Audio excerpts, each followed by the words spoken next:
Hello everyone and welcome to more AEW on TEW 2020. We are here with our final show of September.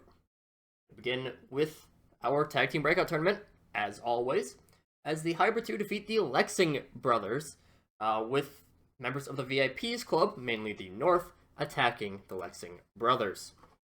Match gets a 61, pretty decent performances all around. The North continued to beat down the Lexing brothers after the match as MJF soon makes his way onto the ramp. It seems like sitting back is helping me out nowadays, isn't it? You two and Chris have been making so much progress on your own, of course referring to the North. Now, you know you were still in shitty Canada for another show because for some damn reason, Heyman's catering to Old Man Jericho and having his appreciation show in his hometown of Winnipeg. So you Canadian losers can thank Chris Jericho that we're still dealing with you. The most important Canadian stars, the North, well, I think they might also be making an appearance in our last show in Canada. In a few days, that Chris Jericho Appreciation Night is gonna crash and burn, just like his career in Fozzy, and apparently that's enough to piss Chris Jericho off. As Judas hits, he rushes out with the JAS. Ace Austin, Sammy Guevara, the North, and MJF run off. Apologies for my promos are a little bit weird on this one. I actually had written the show a few days before recording it, but on literally the last segment, my keyboard broke. So I had to go and get a replacement. The video then plays at a Zen garden, with slowly panning to show that the Vision are relaxing and stretching here, and Jake Roberts soon steps in front of the mic, or in front of the camera to speak, and says, "When you hear names like the Murder Hawk monster, Lance Archer, there's a certain sense of fear that's driven into people's minds. A man that size should be able to move that quick, should be that deadly and violent. But since our pairing almost 2 years ago, I have to admit that Matt Sydal has taught me and Lance Archer something. That channeling this rage is for the best. That focusing it all in the ring will make it that much stronger. But there's always been something I couldn't quite get with Matt, and that was his own rage. He always seemed so laid back. He never put it all out on the line. He never really seemed to have his heart in it. But now we're seeing that rage in full force. Matt's been pissed that he can't wrestle, that his body gave out on him for the past month. So hear this warning, acclaimed hybrid. Whichever one of you comes out on top of that match next show, will have to face off against Matt Sydal in a way that you've never seen him before. So get ready for a match not only against a Lance Archer that has destroyed everyone in front of him, but a Matt Sydal that no one has ever seen before." That's probably my best Jacob the Snake-Ub voice that I've done. But yeah, basically just saying Matt Sydal, he is not quite ready. He's still about, he won't be ready until it would be week 3. Yeah, week 3 of October. Because he has 15 days left on his injury. So, with his hernia. So yeah, that will be something that still keeping a watch out for. I should probably get the tag team people, tag champions on the show a little bit more. That's just something in general I need to do. Speaking of champions being on the show, Hikaru Shida, 8 defenses in like a month. So, yeah, big swole, adequate. I think she had a poor gimmick before, so that's fine, I guess. Shida is incredibly popular now. She has, I believe she almost has 70, I think she has like 68 pop in America, just because, she's the most popular woman on the roster, just because she's been defending the title so much. So, yeah. As Shida is celebrating, the music eventually is cut off by Jay and Tay's music, who start to walk out and they taunt Shida. Say another win against another weak opponent in an open challenge. I'm surprised you've managed to hold on so long in an open challenge, but then again, I suppose we could just look at the competition you've had to face for the most part. I mean, Big Swole, come on now. Meanwhile, you're just lucky that Anna Jay and Ty Conti haven't, and then they are cut off by Gianna Dadio's music. And she comes out and says, I mean, that doesn't exactly seem fair, does it? 2-on-1 attack is a bit unfair, and Shida is the fighting champion, unlike I'm sure either of you two would be. But I'll stick my neck out for Hikaru, because I believe in her, and I believe that she is one of the best talents that we have on this roster. So next week, I think we could face off in a tag match. Yeah, it'll be Gianna Daddio and Hikaru Shida versus Anna Jay and Tai Conti. So, yeah, that'll be pretty decent, hopefully. And this is the baddies are being interviewed backstage by Renee Paquette about them helping out Paul Heyman last week. But before they can say too much, they're interrupted by Jordan Grace and Kiera Hogan. Jordan and Kiera say that they're not just going to let the baddies get away with saying they have some quote-unquote dirt on them, which Elena's like, yeah, we totally do. In as much of a stereotypical mean girl fashion as you can, so that you can't really tell if it's sarcastic or if it's being played straight. They get into a very cliche back and forth argument. There's a lot of voices being heard until eventually Renee kind of speaks up and she says, hey, you know what, we're in pro wrestling. Why not just settle this the way that pro wrestlers do and have a match? And they agree. So it'll be 2 members of the baddies versus Jordan Grace and Kiera Hogan. I have not decided on which members of the baddies. I'm thinking probably Jamie and Elena. But still don't know. I don't think it'll be Jade.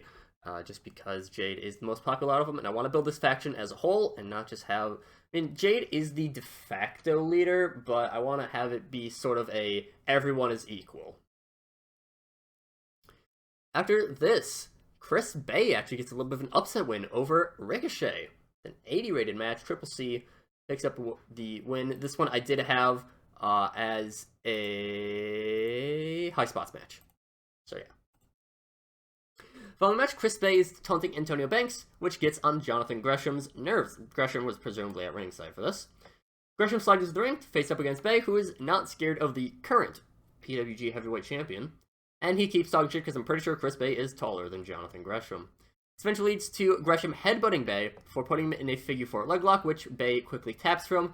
Gresham does not let go, and eventually Antonio Banks and a slowly recovering Ricochet pull him off so that he doesn't injure anyone, and Gresham is off mic. He's very angry. He's demanding a match against Bay, and Banks is, hey, we'll see what we can do about this.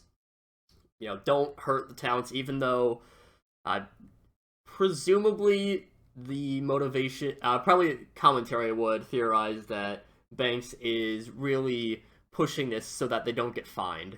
Of course, Banks all about the money in Shane McMahon's words. So Banks really just trying to push the fact that they do not want to injure anyone. Now this, we cut to videos of Thunder Rosa matches before the camera slowly zooms out to reveal that it is a movie theater screen.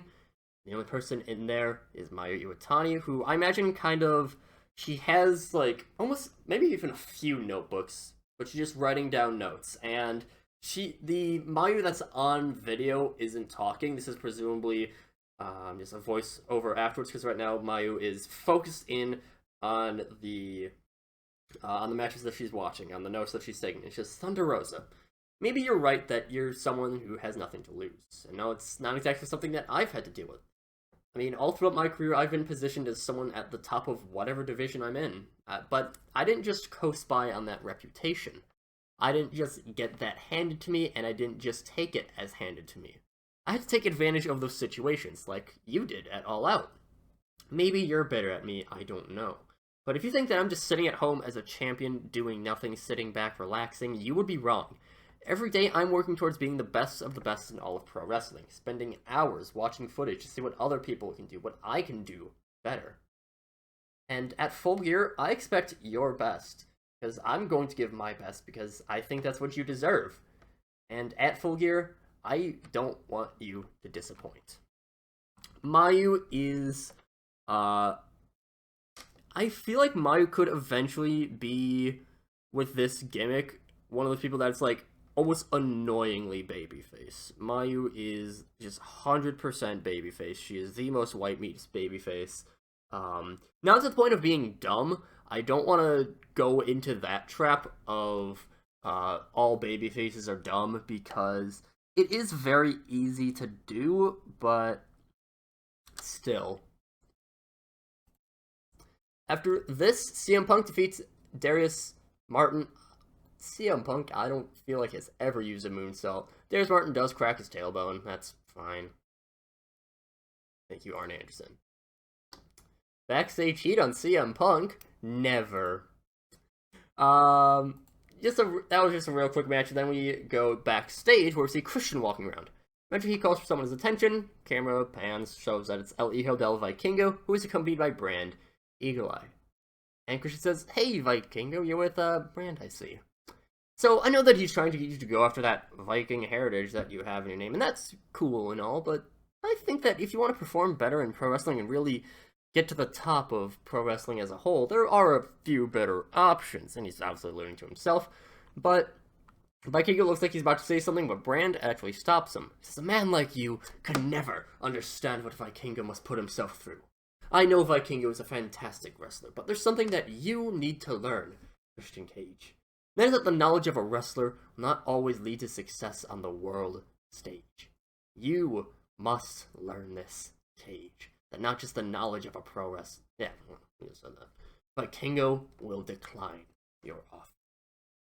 Brand walks off, and Vikingo, he hesitates for a little bit, but he does eventually follow Brand. Brand is a regen.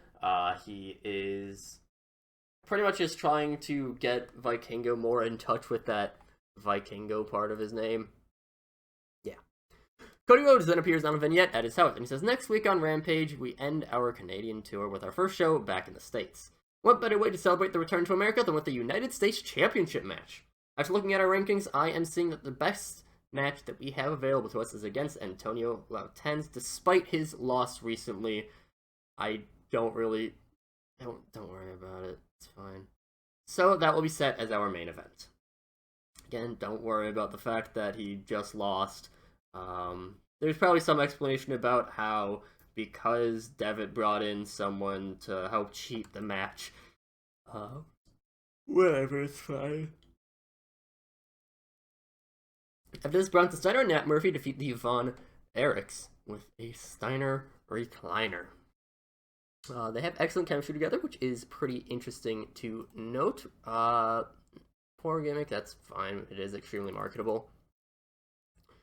But yeah, Bronson Steiner and Nat Murphy defeat the Von Erichs. And afterwards, Scott Steiner rolls into the ring with a mic in his hands. Because now, just before we head to our match just now, we saw that video that Mr. Rhodes put out there. And I don't think it's right to have just one title defender, not even two, if Hikaru Shida is still running her challenges. So Hiromu Takahashi, next week, you and Bronson will fight in the opening contest for that TNT Championship. You better take your colorful ass and get ready to get even more color at the hands of the King of Dynamite, the TNT Champion, Big Papa Punk's nephew, the dog-faced son of a dog-faced gremlin, Bronson Steiner. Very simple, for Scott Steiner standards, it's pretty simple, but yeah, we have Big Show of Rampage, rather. In our main event, Adam Cole. I booked this wrong. That's fine. Don't worry about it. Okay, that's fine. I can work with this. Okay, so we'll just say here. So instead of after just pointing less, so afterwards, Adam Cole, he continues to beat down Jungle Boy. Luchasaurus is angry at this. He tries to make a save, but the numbers of the arriving Cult of Cole just help stop Luchasaurus that. Even a surprise attempt at a save by Mary Dobson fails because of Utami Hayashishida's intervention. And Cole lifts up Jungle Boy's head, hair first, obviously, towards the camera. He says to the camera that he's the one that deserves the praise, adoration, and opportunities that Jungle Boy has been getting. Show ends with the Cult of Cole leaving. Crowd boos. 80 rated show. Not my favorite show, but I still think it was pretty decent overall. Yeah, next week, Dynamite will be in Winnipeg, and then we'll be back into the States, getting more than 1,000 people in attendance. But that's it for Rampage.